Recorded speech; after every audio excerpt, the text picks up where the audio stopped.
بسم اللہ الرحمن الرحیم۔ جی عزیز طلبہ، آج ہم خدائے سخن میر تقی میر کی دوسری غزل کا مطالعہ کریں گے اور اس کے معنی اور مفہوم کو سمجھنے کی کوشش کریں گے۔ اس سے پہلے ہم غزل کا مطلب پڑھتے ہیں۔ پیری میں کیا جوانی کے موسم کو روئیے، پیری میں کیا جوانی کے موسم کو روئیے، اب صبح ہونے آئی ہے ایک دم تو سوئیے۔ پیری کہتے ہیں بڑھاپے کو، اور جوانی مطلب جوان۔ پیری بڑھاپا یعنی کمزوری کا عالم ہوتا ہے، جوانی طاقت ہوتی ہے۔ اچھا جی، اب یہاں پہ اس کا معنی اور مفہوم بتانے سے پہلے تھوڑا سا آپ اس کو ذرا غور سے شعر کو، مصرے کو یا شعر کو دیکھیے تو آپ کو دو چیزیں یہاں پہ نظر آئیں گی۔ ٹھیک ہے جی، پہلے شعر میں ایک تو پیری اور جوانی آپس میں متضاد ہیں، تو یہ کون سی صنعت بنے گی؟ صنعت تضاد بنے گی۔ ٹھیک ہے کہ شاعر نے یہاں پر صنعت تضاد کا استعمال کیا، اور کوئی بھی صنعت ہو جو شعر میں استعمال ہوتی ہے یا غزل میں عام طور پر شعراء استعمال کرتے ہیں اپنی شاعری میں، اس کا بنیادی مقصد شعر کے یا کلام کے حسن کو دوبالا کرنا ہوتا ہے۔ یہ اس کے نہ صرف حسن کو دوبالا کرتے ہیں بلکہ معنی اور مفہوم کو گہرائی بھی عطا کرتے ہیں۔ ایک بات تو یہ ہوگی۔ دوسرا یہ ہے کہ اب صبح ہونے آئی ہے ایک دم تو سوئیے۔ اب صبح ہونے آئی ہے کے بعد دیکھیں کوما کی علامت ہے، سکتہ، یہاں پہ تھوڑی دیر کے لیے رکنا ہے، معمولی سی۔ کہ میں شعر کو دوبارہ پڑھتا ہوں، جیسا کہ میں نے پہلے بتایا تھا کہ بھئی شعر کا پڑھنے کا انداز ہی آپ کو اس شعر کے معنی اور مفہوم سمجھا دے گا۔ پیری میں کیا جوانی کے موسم کو روئیے، اب صبح ہونے آئی ہے ایک دم تو سوئیے۔ ٹھیک ہے جی، اب ہم اس کا مفہوم وغیرہ دیکھتے ہیں۔ یہاں بنیادی طور پر جو ہے وہ شاعر نے ایک مطلب انسانی حقیقت بیان کی، انسان کی جو زندگی ہے اس کی ایک ریالٹی جو ہے وہ اس نے بیان کی ہے کہ انسان اس دنیا میں آتا ہے، ٹھیک ہے، اور وقت گزرتا ہے، ٹھیک ہے، بچے سے جوان، جوانی سے بڑھاپے میں آ جاتا ہے، صحیح۔ اب پھر بڑھاپے سے وہ موت میں جاتا ہے، موت کی طرف سفر کرتا ہے۔ ویسے تو اس کی ساری زندگی کا سفر جو ہے وہ موت کی طرف ہوتا ہے، لیکن یہاں پر شاعر یہ کہہ رہا ہے کہ اب بڑھاپے میں کیا جوانی کے وقت کو یاد کر کے رونا۔ کیوں وہ کہہ رہے ہیں ایسے؟ بچپن کے وقت کو نہیں کہہ رہا ہے، جوانی کو کہہ رہا ہے، کیونکہ جوانی کا وقت ایسا وقت ہے جب انسان کے جسم میں طاقت ہوتی ہے اور اس کے اندر خود مختاری آ جاتی ہے، خود انحصاری آ جاتی ہے، وہ دوسروں کی بات کم مانتا ہے، کم سنتا ہے، اس پر دوسرے کی بات کم اثر کرتی ہے، وہ اپنی مرضی کرتا ہے، تو اس کی مرضی اس سے کئی غلطیاں کرواتی ہے۔ تو شاعر یہ کہتا ہے کہ یہ بڑھاپے میں آ کر جوانی کے موسم کو یاد کر کے رو رہے ہو، ٹھیک ہے نا، اب صبح ہونے آئی ہے ایک دم تو سوئیے، یعنی اب جو ہے وہ زندگی کی صبح ہونے والی ہے، مطلب یہ ہے اب وقت جو ہے وہ موت کا گویا قریب ہے، ٹھیک ہے نا، اب وہ موت کا وقت قریب ہے اور اب اللہ کے پاس جانا ہے۔ سوئیے مطلب آرام کیجیے، ٹھیک ہے نا، یعنی اب جوانی کے غلطیوں کو، اب جو ہے وہ گناہوں کو یاد کر کے جو ہے وہ رونا جو ہے اس کا فائدہ نہیں، اب وقت بہت کم رہ گیا ہے، اب جو آنے والے اعمال ہیں ذرا ان پہ نظر رکھو، ٹھیک ہے جی۔ اب اگلا شعر ہے، اخلاص دل سے چاہیے سجدہ نماز میں، اخلاص دل سے چاہیے سجدہ نماز میں، بے فائدہ ہے ورنہ جو یوں وقت کھوئیے۔ ٹھیک ہے جی، اخلاص دل مطلب پورے خلوص کے ساتھ، ٹھیک ہے، پوری توجہ کے ساتھ، پوری اٹینشن کے ساتھ سجدہ نماز میں، نماز میں جھکنا، صحیح ہے، بنیادی طور پر نماز میں تو پوری کی پوری نماز ہی آپ کو پتہ ہے اخلاص کا نام ہے، صحیح ہے نا، بے فائدہ ہے مطلب بیکار ہے، وقت کھوئیے مطلب وقت ضائع کیجیے، یعنی سمپل بات یہ ہے کہ نماز، پوری نماز میں جو بیسک شرط ہے، جو بنیادی شرط ہے وہ خلوص ہے۔ اگر یہ سجدے خلوص سے خالی ہیں، اگر یہ نماز خلوص سے خالی ہے تو یہ بیکار ہے، ٹھیک ہے نا۔ اب یہاں پہ دو چیزیں ہیں، ایک تو سمپلی نماز ہے کہ جب آپ اللہ کے حضور میں کھڑے ہوتے ہیں تو آپ کو بالکل متوجہ ہی اللہ کی طرف ہونا چاہیے، اور اگر اس وقت بھی آپ کو دنیا کے خیال آ رہے ہیں، دنیا کی باتیں آپ کے سامنے آ رہی ہیں، تو گویا یوں سوچ رہے ہیں کہ آپ نماز نہیں پڑھ رہے، آپ کا دھیان اللہ کی طرف نہیں کسی اور طرف ہے، تو آپ اپنا وقت ضائع کر رہے ہیں، ٹھیک ہے نا۔ دوسرا اس کا مطلب یہ بنتا ہے کہ انسانی زندگی میں خلوص کی بڑی اہمیت ہے۔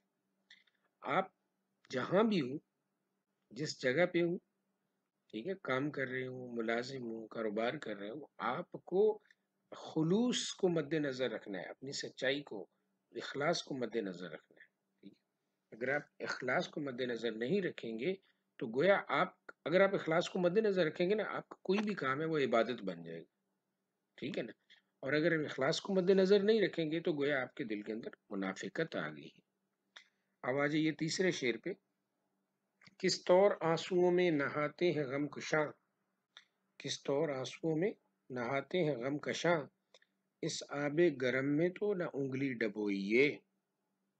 کس طور مطلب کس طرح سے، غم کشاں غم زدہ، مغموم غم اٹھانے والے، آب گرم گرم پانی، میرا خیال میں یہاں پہ آنسو ہی مراد ہے، ٹھیک ہے نا؟ اب بنیادی طور پر سمپل شعر یہ کہہ رہا، شاعر یہ کہہ رہا ہے کہ بھئی بات یہ ہے کہ یہ جو محبت ہے نا، ٹھیک ہے، بہتر تو یہ ہے کہ اس سے بچ کے رہیے، ٹھیک ہے نا؟ کیا کریں، اس سے بچ کے رہیں، ورنہ اتنے غم ملیں گے، اتنے غم ملیں گے کہ اپنے ہی غم میں، یعنی کہ آنسوؤں میں آپ کو نہانا پڑے گا، یعنی آپ ہمیشہ ہی غم زدہ رہیں گے، ٹھیک ہے نا؟ وہ اپنے مطلب کوئی بھی شخص ہے نا، وہ اپنے غموں کا اظہار کس سے کرتا ہے؟ وہ رو کے کرتا ہے نا، آہوزاری سے کرتا ہے، سمجھ آئیے بات؟ جب انسان کو دکھ پہنچتا ہے اس کی آنکھوں سے آنسو آ جاتے ہیں، صحیح ہے نا؟ تو یہاں پر شاعر نے جو ہے وہ انہی آنسوؤں کو گرم پانی سے تشبیہ دی، ٹھیک ہے نا؟ وہ کہتا ہے کہ بھئی یہ جو غم ہے نا، ٹھیک ہے نا، اب بہتر تو یہ ہے کہ اس سے بچ کے رہیے، اس غم میں پڑیے ہی نہ، عشق کے اس راستے کا شکار ہی نہ ہوئیے، ٹھیک ہے نا؟ اور اگر جو ہے عشق میں آپ جب ڈوب جائیں گے نا تو پھر بھائی رونے دھونے کے علاوہ کچھ بھی ہاتھ نہیں آئے گا، صحیح ہے؟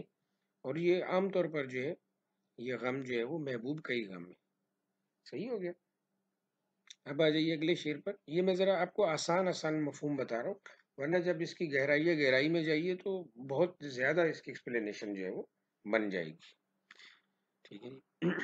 اب اگلا شعر ہے، اب جان جسم خاک سے تنگ آ گئی بہت، اب جان جسم خاک سے تنگ آ گئی بہت، کب تک اس ایک ٹوکری مٹی کو ڈھوئیے۔ جسم خاک مطلب بدن، ٹھیک ہے، مٹی سے جو بنا ہوا جسم ہے، یہ اس کی بات ہو رہی ہے، انسانی جسم کی۔